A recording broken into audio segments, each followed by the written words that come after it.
And you are welcome, everybody. What's up and about? We have something very interesting to talk about. I think on a week where we're celebrating the girl child starting yesterday, trends, once again, has taken over a specific trend. This time, I think it is called Nobody Likes Woman.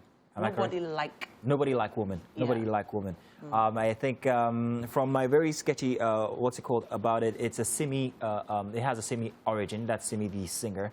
And it has women exposing their vulnerable side to social media, telling about some of the very derogative things that they've been told in their life. But you're a lady. Why don't you tell us more about it so we understand it better? I think we have to confirm whether it was Simi that began the trend in the first place. But in terms of things that have been said to women over the years for many different reasons, many different contexts, it just gives you a little perspective of what some women have to go through on a daily basis if they are in a certain situation. For instance, there are some women over a certain age who are unmarried and they've been called out for it. And then there are some women of a certain age who are married who are called out for not yet having children. There's some women who have made a choice to go into a particular field. You'd have to continue on that part. I love where you're going. Yeah. There are some that have the first child, they are called out for not having the second one. Yes, the first child is a girl, and they say, where's the boy? Where's the boy? You understand? Yeah. So just things like that. So nobody will stop. People won't stop. You see, that's one thing I want to, while you mentioned that, when you started talking about it, I really, you drove it home with this issue of marriage and childbirth and all of that. You don't know what someone is going through in a sense of maybe why the person has not been able to conceive. You understand? Or you know, you don't know. So why would you think that it's something like maybe picking up something like, okay, she has not yet had a girl. It's as if a girl is just pick up something and that's a girl. It's I don't know how to go about it. The best I can say, it probably won't stop because a lot of people. Someone said because of the way they see the world, or maybe it's the bitterness in them, that's what they're letting out. So that means we'll always have bitter people. We'll always have people letting out crap like that. So I think the most way is to find a way to fortify the ladies or ourselves as much as we can. Yeah. What did you put out? Did you put out yes, something I did as well? Put out a post. I put out, I had 3 different versions, and then I brought mine down because there's just too many things I've heard. Yeah, there's some things you probably heard you might not be able to say. Yeah, I've heard I was too fat to model. I was too fat to be a beauty queen. I wasn't tall enough. I wasn't black enough. That I was too fair. You're not black enough? Yes, to be a model. Back then, when fashion models were Alekwek kind of models. There was such a time. They were like, you're too fair-skinned to be an African model. Yeah, I was told that in South Africa. Okay, so it depends on maybe the campaign they might have wanted to run. I'm saying generally. On a generally. Generally, yeah. Okay, if it was on a professional level, and they told you, then it's... Of course. But then I was also told, oh, once you have kids, you won't be able to do TV anymore. You better stick with radio. You'll never go on TV again. Hello. Hey. Yeah, well, you see, that's the thing. All these things you've actually conquered. There's some people who put out some material that they're still going through, and I found it very, like I used the word vulnerable in the...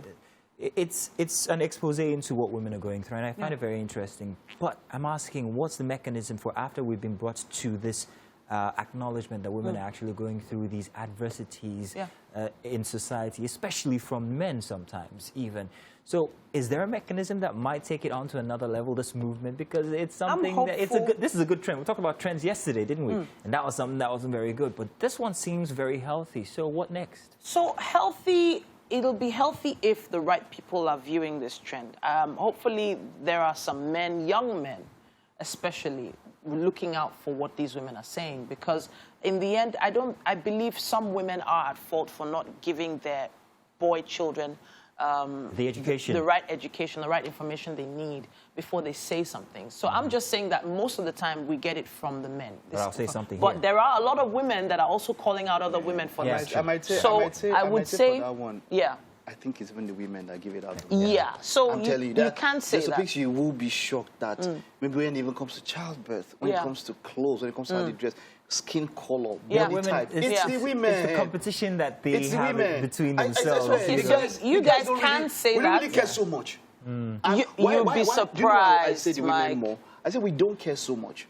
I mean, a guy would probably want to... in between guys now. That is you. That is you. Mike is a special kind of human. In between guys. We don't really care too much, you know. Mazino, really, would we be bothered about how expensive a lady's hair is? Or how? Do you not understand? necessarily, but they do that. That's what I'm saying. They want to show the other lady that when my hair is much more expensive. When we're in a group and we're talking about... Hey, nobody is calling out anybody for not having expensive hair. I'm seeing posts like for a friend of the house, Nikki Lauye. Yeah. You know, she has reached a certain age in her life, and she's been called out for being happy. She's always happy. She's always smiling. And people asking her why she's happy being at that age and not married. Like, really, that's her own personal choice. Yes, but at this point, you know, she's not. So for whatever reason, you know, I'm just saying people are being called out for very personal things. But I'll tell you something I was going to say from when you made... This is not about hair or fashion. Okay, let's take it away from the gender aspect of it now. Let's talk about how much culture has to do with this degrading of females. Our culture is a certain kind where people expect certain things at a certain status from a woman at certain times in your life, and if it's not there, you find out that it's often the elders that would call you and say, "How far, so and so." Yeah.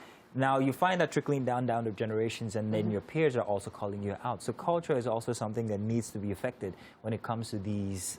And that starts with us. Exactly. Essentially. So if you were asking who's viewing these now, you talked about the male child or the men viewing it. Yes, we do see it. But then again, I think the greater population should be our generation. People who are around you, your contemporaries, actually noticing that these kinds of remarks are not absolutely positive. There's something that happens a lot, and this is not to say that I have any issue with being... Okay, so let me put it this way. I've done a lot to get to where I am in my career, and then the next thing I hear is, your husband is taking care of you. People don't understand how derogatory that is. Now, my husband's a public figure. Everybody knows him. I'm not saying he's not. Who's he again? Really? I'm joking. I'm just saying that those kinds of things are actually the kind of things we need to sort of tone down. Why would that bother you anyway? It bothers me because, I've done a lot to get to where I am, personally, even before I met my husband. You want to be outside that shadow. Yes, why would I accept that kind of comment as a compliment? Some people see it as a compliment. Someone gave it as a compliment. Yes, they see it as a compliment. Yeah? See, where were you guys? It happens even around the office environment. You were in the office environment. Where in the office? No, really? So there's a kind of people it's their ear use and draw them. Okay, but hey, just take care with how your utterances and how you speak to other people. You never know what's going on. All right, tell you what, why don't you go on our social media page, especially on Facebook, and then leave a comment on there for the hashtag #NobodyLikeWoman. Tell us what you've gone through, things people have said, or your comments about the movement or the hashtag itself generally, and we'll read it for after, okay? Thank you very much. We'll be back. It's Wake Up Nigeria.